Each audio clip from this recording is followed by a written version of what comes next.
નમસ્કાર દર્શક મિત્રો, હું છું રૂપલ વણિચિયા. સંપૂર્ણ ન્યૂઝમાં આપનું સ્વાગત છે. બનાસકાંઠાના ડીસા માર્કેટયાર્ડમાં ચેરમેન અને વાઇસ ચેરમેન પદ માટે નવી વરણી કરવામાં આવી છે. 2.5 વર્ષની મુદત પૂર્ણ થતા માર્કેટયાર્ડના ચેરમેન તરીકે ખેતાભાઈ દેસાઈ અને વાઇસ ચેરમેન તરીકે અરજણભાઈ પટેલની સર્વાનુમતે વરણી કરવામાં આવી હતી. અગાઉ કોંગ્રેસમાંથી ભાજપમાં જોડાયેલા ગોવાભાઈને રાજકીય સમીકરણોના ભાગરૂપે માર્કેટયાર્ડના ચેરમેન તરીકે 2.5 વર્ષ માટે જવાબદારી સોંપવામાં આવી હતી. તેમની મુદત પૂર્ણ થતા હવે નવી ટીમને સુકાન સોંપવામાં આવ્યું છે. વરણી પ્રક્રિયા દરમિયાન માર્કેટયાર્ડના ડિરેક્ટરો, આગેવાનો અને કાર્યકરો ઉપસ્થિત રહ્યા હતા. નવી ટીમની વરણી બાદ માર્કેટયાર્ડના વિકાસ કાર્યોને વધુ વેગ મળે તેમજ ખેડૂતોના પ્રશ્નોના નિરાકરણ માટે અસરકારક કામગીરી કરવામાં આવશે તેવી આશા વ્યક્ત કરવામાં આવી છે. નવી નિમણૂકને પગલે ખેડૂત વર્ગ અને વેપારીઓમાં પણ સકારાત્મક પ્રતિસાદ જોવા મળી રહ્યો છે. માર્કેટયાર્ડના સંચાલનને વધુ સુદૃઢ બનાવવા અને ખેડૂતોને વધુ સારી સુવિધાઓ ઉપલબ્ધ કરાવવા માટે નવી ટીમ કાર્ય કરશે તેવી અપેક્ષા વ્યક્ત કરવામાં આવી છે.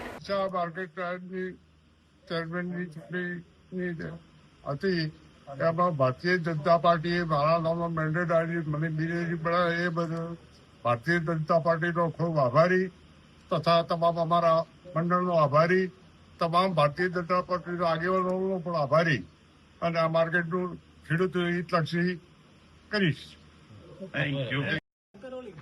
આજ રોજ ડીસા માર્કેટયાર્ડની ચૂંટણી ચેરમેન, વાઇસ ચેરમેનની યોજાયેલી. એની અંદર ચેરમેન તરીકે ખેતાભાઈ જગમાલભાઈ દેસાઈ અને વાઇસ ચેરમેન તરીકે હું અરજણભાઈ ધર્માભાઈ પટેલ ની ભારતીય જનતા પાર્ટીના મેન્ડેટથી જે મેન્ડેટ પ્રદેશના સંગઠન પ્રદેશ અધ્યક્ષ શ્રી જગદીશભાઈ વિશ્વકર્મા સાહેબનો આભાર માનું છું. સાથે સાથે તમામ વડીલ નેતૃત્વનો પણ ખૂબ આભાર માનું છું. સાથે સાથે ધવલભાઈ દવે, આપણા કીર્તિસિંહ વાઘેલા સાહેબ જિલ્લા અધ્યક્ષ શ્રી તથા પ્રવીણભાઈ માળી સાહેબનો ખૂબ આભાર માનું છું.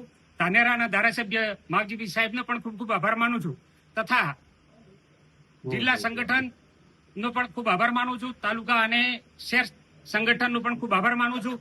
સાથે સાથે અમારા તમામ ડિરેક્ટરોનો ખૂબ ખૂબ દિલથી આભાર માનું છું કે આ એકજૂટ રહી અને તમામ સાથે રહ્યા અને સારું એવું પરિણામ મેળવ્યું. એ બદલ મારા તમામ ડિરેક્ટરોનો પણ ખૂબ ખૂબ આભાર માનું છું. સાથે સાથે ડીસાનો વિકાસ થાય, ખેડૂતોની પ્રગતિ થાય અને વેપારીઓ અને તમામનો પ્રગતિ થઈ અને ખૂબ સારી રીતે વેપાર ચાલે અને એમની પ્રગતિ થાય, સૌની સારો એવો વિકાસ થાય એ બદલ હું આપ સૌને આભાર માનું છું. અસ્તુ ભારત માતા કી જય.